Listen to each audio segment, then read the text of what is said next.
Hey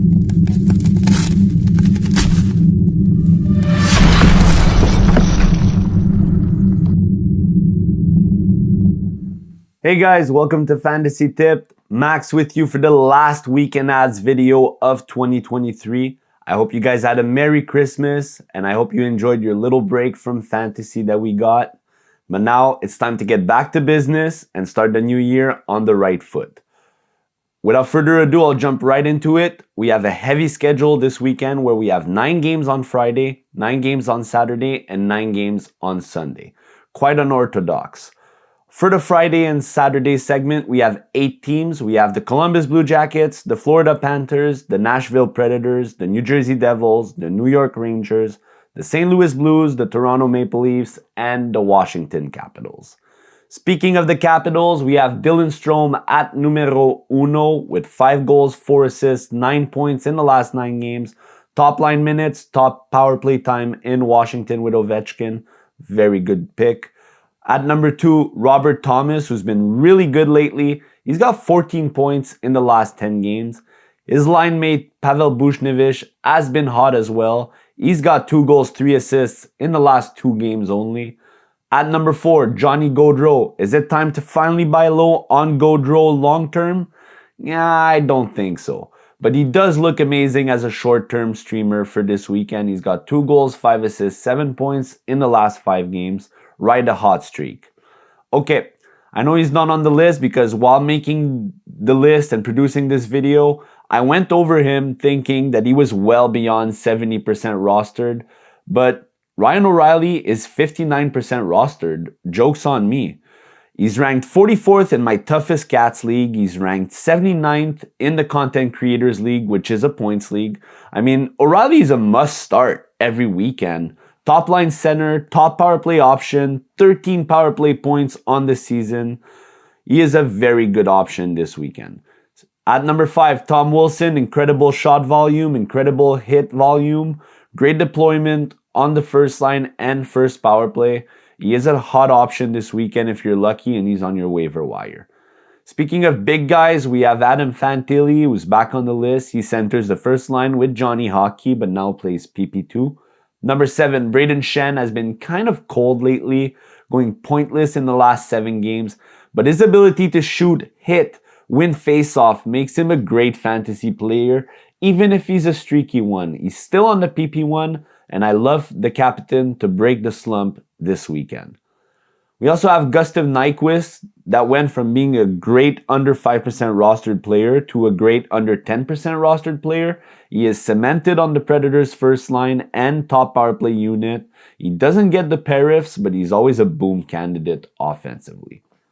At number 9, Sam Bennett, rare center that both hits and shoots, PP2 utilization, an extra perk of owning Sam Bennett, plays with Matthew Tkachuk.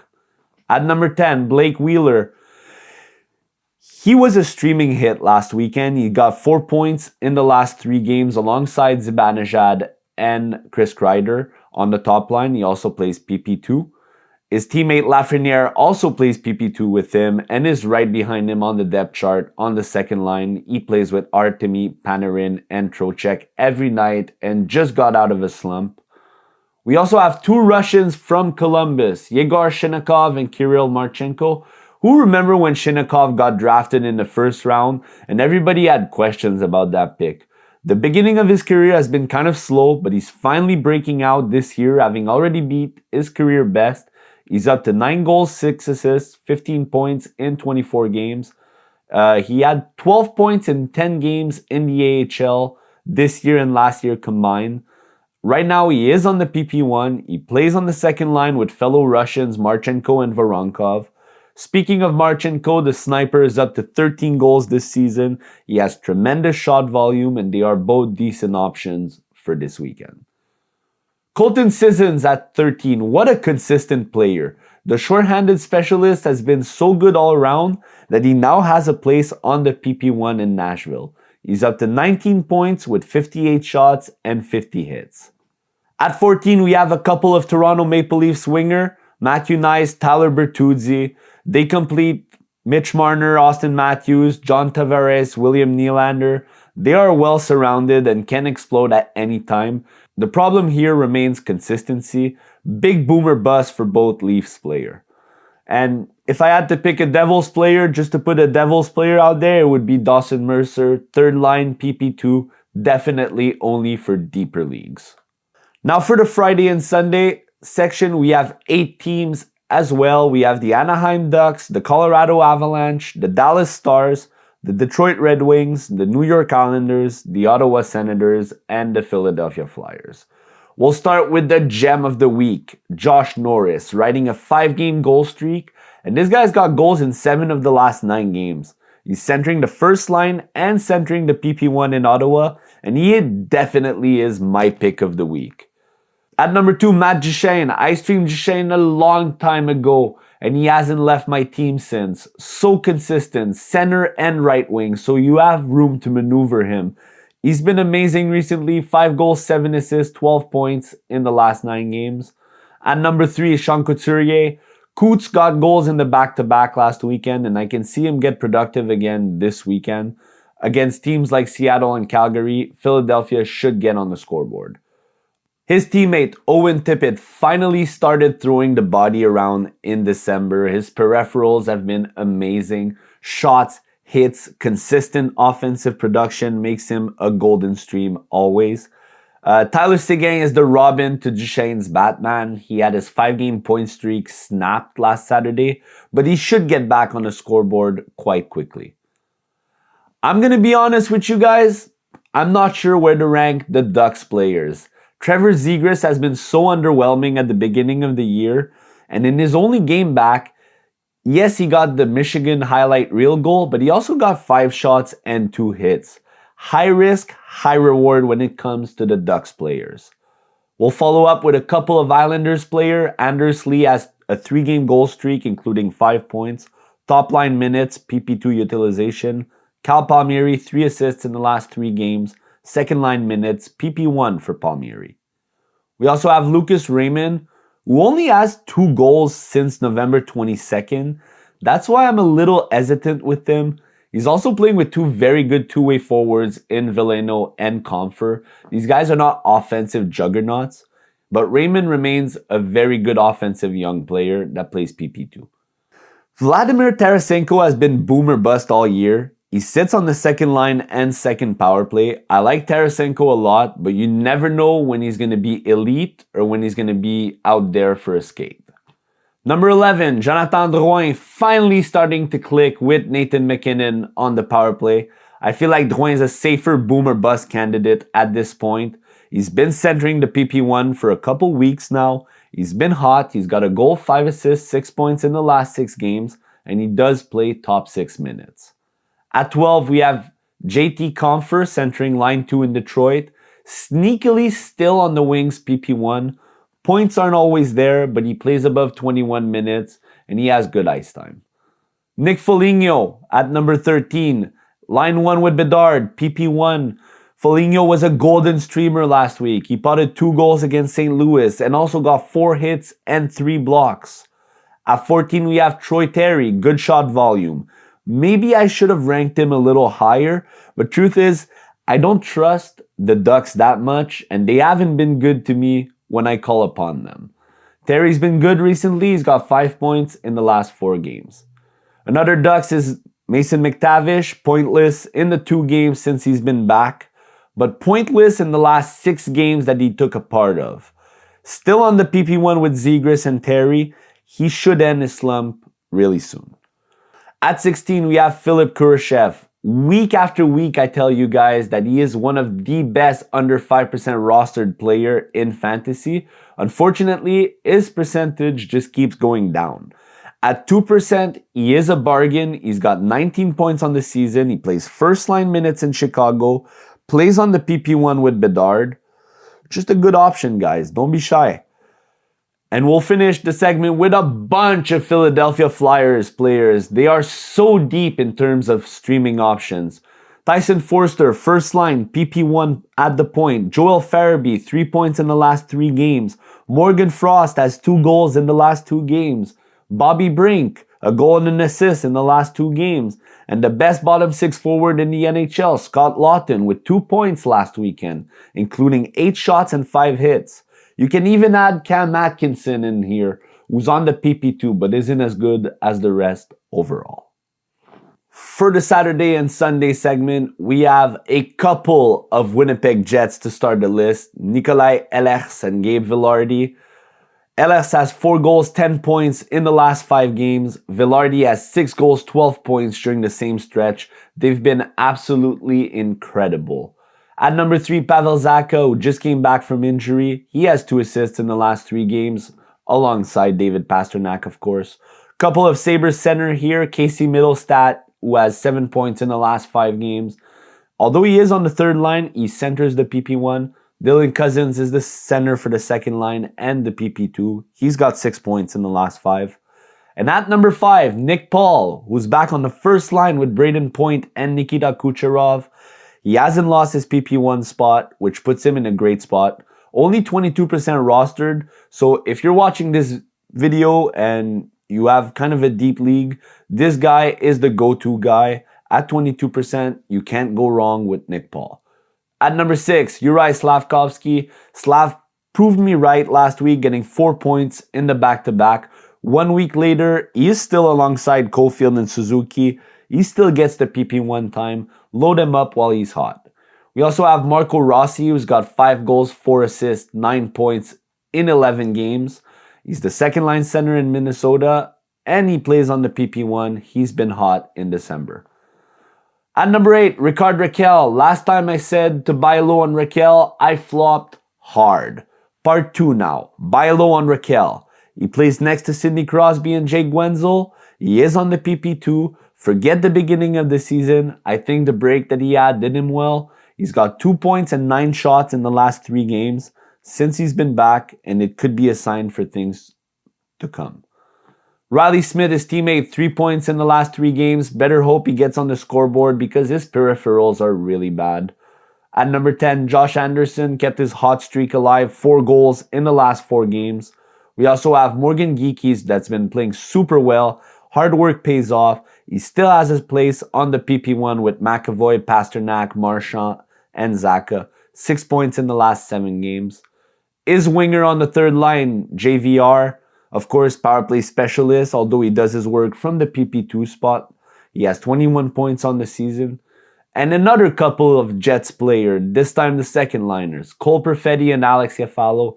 Perfetti's been more consistent, but Iafallo has the spot on the PP1. And to top it off, we have Sean Monahan, who plays on the second line with Josh Anderson and plays on the PP1 in Montreal. JJ Peterka just missed the list. His lack of peripherals scare me a little, and he has started to slow down a lot. One Oilers player to name, Ryan McLeod, plays on the second line with Draisaitl at the moment, but the Oilers are just so bad in terms of depth that can't really recommend anybody on that team. Now on to defensemen. At number 1, we have Jake Sanderson, PP1 quarterback, in front of Jacob Chychrun. He's got 4 points in the last 4 games, including 2 on the power play. Pavel Mintyukov, another PP1 defenseman that's available in most leagues. Mintyukov has a goal, 4 assists, 5 points in the last 6, including 2 power plays. We also have the Ghost at 3, who did really well last weekend, scoring in both games and taking advantage of the other Red Wings defenseman injuries, playing big minutes. He will resume his PP1 role and should be a good option again this weekend. Brock Faber's been playing insane minutes in the absence of Spurgeon and Brodin. He's logging above 30 minutes in 4 of the last 6 games. As of right now, he is the PP1 quarterback in Minnesota, and he has 4 points in the last 4 games. He's truly been incredible. At number 5, Matthias Ekholm. Not only is he a great skater, but his vision with the puck and the way he's been throwing his body around is terrific. He's only 34 hits away from last year's total, and we're not even halfway through the season. PP2D on a stacked offense, count me in. At number 6, Thomas Harley, who's been one of Fantasy's best kept secret over the month of December. He's piled up 6 goals, 4 assists, 10 points in 12 games since November 30th. All that from the third pairing and PP2. Torrey Krug at 30% rostered isn't scoring goals, but he's always a safe streamer, quarterbacking the PP1 in St. Louis, 4 assists in the last 5 games. At number 8, Seth Jones and Jared Spurgeon. Here's a couple of defensemen who should make their much anticipated return soon. Monitor them because most likely, Seth Jones going back on the PP1. Spurgeon, it's left to be seen. But they are two really undervalued and underrated fantasy defensemen, blocking machines. It's going to be interesting to see their deployment, but make sure to check daily Faceoff and updates to see if they're back and if they get power play time. At number 9, we have Cam Fowler, who's been good offensively. He's currently on the PP2, playing big minutes. Number 10, Neil Pionk, 1 goal, 2 assists, 3 points in the last 4 games. 9 shots and 11 hits during the same stretch. That's what you get with Pionk. At 11, I have Kevin Korchinski. That's only if Seth Jones doesn't come back this weekend. And only if he doesn't come back, Korchinski has some appeal. He is the PP1 defenseman while Jones is gone, and he plays alongside Connor Bedard. At 12, we have Timothy Liljegren. Liljegren was out for over a month, but just came back and looked really sharp. 2 assists in 4 games, including a power play point from the PP2 and a shorthanded point. Add 5 shots, 5 hits, and 18 blocks, and it makes him a dangerous streamer if he keeps this up. We also have low-key PP2 defenseman Mike Riley with the Islanders. Riley's got 2 goals, 5 assists, 7 points, and 40 shots in 13 games this season. And to complete the defenseman, we have a trio from the Flyers, of course. Ristolainen is more of a hitting blocking guy, but some way, somehow, right now, while I'm filming this, he is the PP1 defenseman. Sanheim's having a breakout season. He's got 8 points in the last 8 games played, but he doesn't play on the power play. And finally, Cam York, 13 points, 61 blocks on the season, currently quarterbacking the PP2. For the defenseman, I'm personally fading inconsistency, low peripherals, recently underwhelming defensemen as much as I can this weekend, such as Owen Power, Hampus Lindholm, Erik Gustafsson, Tyson Barrie, Rasmus Sandin, Bowen Byram, Luke Hughes. These are all guys I'm fading. I want no part of it. Not enough hitting, not enough blocking. And here's 4 bonus defensemen for deeper leagues or Cats leagues for this weekend. Josh Manson, Ivan Provorov, David Savard, who's got 3 goals, 2 assists in the last 5 games. And Connor Murphy, who's got 15 hits and 19 blocks in the last 6 games. Now for the goalies at number 1, super easy, Scott Wedgwood. Easy matchups against Chicago. Even if Ettinger comes back, Wedgwood should get one of the 2 games. We also have Devon Levy or Luukkonen. Whoever gets Columbus at home is a golden streamer. Alex Nedeljkovic at home, either St. Louis or the Islanders. Charlie Lindgren at New York or against the Predators at home are a good matchup for Washington. Therefore, Lindgren should get his fair share of saves and Ws. We also have James Reimer, that's a little more riskier. And Semyon Varlamov, if he gets to play this weekend, should be decent. Now let's jump into the category section of the video. We'll start with the shots. Owen Tippett at 3.5 per game. Tom Wilson at 3. Cam Atkinson, Gabe Velarde 2.9. Sean Couturier, JJ Peterka, Josh Norris, Trevor Zegras, and Mike Riley all average 2.7 shots a game. David Savard at 2.8 blocks. Jake Wallman at 2.8. Caden Gooley at 2.7. Connor Murphy at 2.7. Liljegren at 2.6, and Erik Gudbranson at 2.5 blocks per game. For the hitting department now, Jeremy Lauzon tops the list, 3.5 per game. Tanner Janot, 3.4. Colin Blackwell at 3.3. His teammate Tenordi, 3.1. Sammy Blais, Luke Shen, and Kiefer Sherwood average 2.9 hits a game. Tom Wilson at 2.8, and Brendan Dillon at 2.7. And finally, for the face-offs, Robert Thomas averages 10.6 faceoffs, O'Reilly at 10.2, Sean Couturier at 10, Charlie Coyle 9.6, Michael McLeod 9, Jean-Gabriel Pajot, 8.6. Adam Lowry, 8.4. Nick Dowd, 8.4. And his teammate Dylan Strome, 8.1. And that's it for today, guys. Thank you so much for watching. If you made it all the way through, I appreciate you. If you like the content, click the like button, subscribe to our channel. We always appreciate it. I apologize if my voice is a little weird this week. My nose is a little stuffed. But hey, the information is all there for you to succeed. Go get the last win of the year, and I will see you guys in 2024. Thanks for watching, guys.